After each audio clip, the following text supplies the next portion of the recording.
अपनी पत्नी के अलावा कौन सी एक स्त्री है जिसके साथ संबंध बनाने से पाप नहीं लगता है। एक समय की बात है, देवर्षि नारद नारायण नारायण करते हुए यमलोक पहुंचते हैं। यमलोक पहुंचते ही यमराज ने नारद जी को प्रणाम किया और कहा कि आज यमलोक में इस प्रकार से आना हुआ। तब नारद जी कहते हैं कि आज मेरे मन में एक संशय है जिसको आप मिटा सकते हैं। तब यमराज कहते हैं कि बताइए। तब देवर्षि कहते हैं कि एक पुरुष अपनी पत्नी के अलावा अन्य स्त्री के साथ संबंध बनाने से पाप लगता है या नहीं। तब यमराज कहते हैं कि इस जो पुरुष अपनी पत्नी के अलावा दूसरी स्त्रियों के साथ संबंध बनाते हैं उनको घोर नरक में यातनाएं भुगतनी पड़ती है, परंतु एक स्त्री ऐसी है जिसके साथ संबंध बनाने से पाप नहीं लगता है। और देवर्षि कहते हैं कि वे कौन सी स्त्री है। तब यमराज कहते हैं कि मैं आपको एक कहानी के माध्यम से बताऊंगा। और कहा कि जो भी लोग इस कहानी को सुनते हैं मैं उनके 32 प्रकार के पापों को नष्ट कर देता हूँ। कहते हैं कि एक बार मध्य देश में धर्मपाल नाम का एक राजा था, जो बहुत ही धर्मात्मा और प्रजाशील और प्रजा का सेवक और भगवान का भक्त था। उसकी पत्नी का नाम सुकन्या था। वह बहुत ही सुशील सुंदर थी। राजा सुकन्या को बहुत प्रेम करते थे, परंतु उनके एक भी संतान नहीं हुई। कहा जाता है कि राजा इस अपनी संतान के दुखी में बहुत दुखी थे। प्रजा और रानी भी इस दुख को नहीं सहन कर सके। तभी वहां के राजगुरु ने कहा कि आपको दूसरी शादी कर लेनी चाहिए, परंतु धर्मपाल बहुत धर्मात्मा था।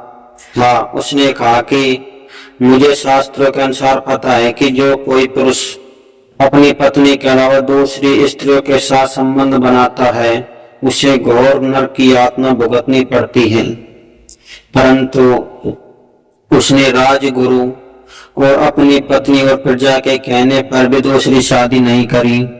तभी स्वर्ग लोक में उनके पूर्वज बैठ के बहुत दुखी हो रहे थे और सोच रहे थे कि यदि हमारे कुल में संतान उत्पत्ति नहीं होगी तो हमें स्वर्ग से निकाल दिया जाएगा।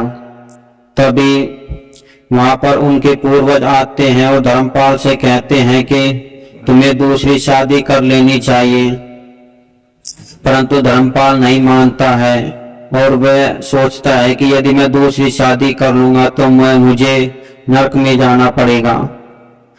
पूर्वज उसके दुखी होकर यमराज के पास जाते हैं। तब यमराज धर्मपाल के पास वेश बनाकर आते हैं और कहते हैं कि हे धर्मपाल राजा, मैं तुम्हारे धर्म कर्म और प्रभु भक्ति से बहुत ही प्रसन्न हूँ। मेरा नाम यमराज है। तुमने अपने पितरों को दुखी कर सही नहीं किया है। कहा जाता है कि जो कोई भी अपने पितरों को दुखी करता है वह घोर नरक में जाता है और उसके सभी पुण्य नष्ट हो जाते हैं और उसके राज्य में अकाल, गरीबी और बीमारी बहुत तेजी से बढ़ने लगती है। तभी धर्मपाल कहते हैं कि मेरे पूर्वज चाहते हैं कि मैं दूसरी शादी करूं, परंतु मुझे यह भी पता है कि यदि दूसरी शादी अपनी पत्नी के अलावा दूसरी पत्नी रखना भी एक अधर्म है।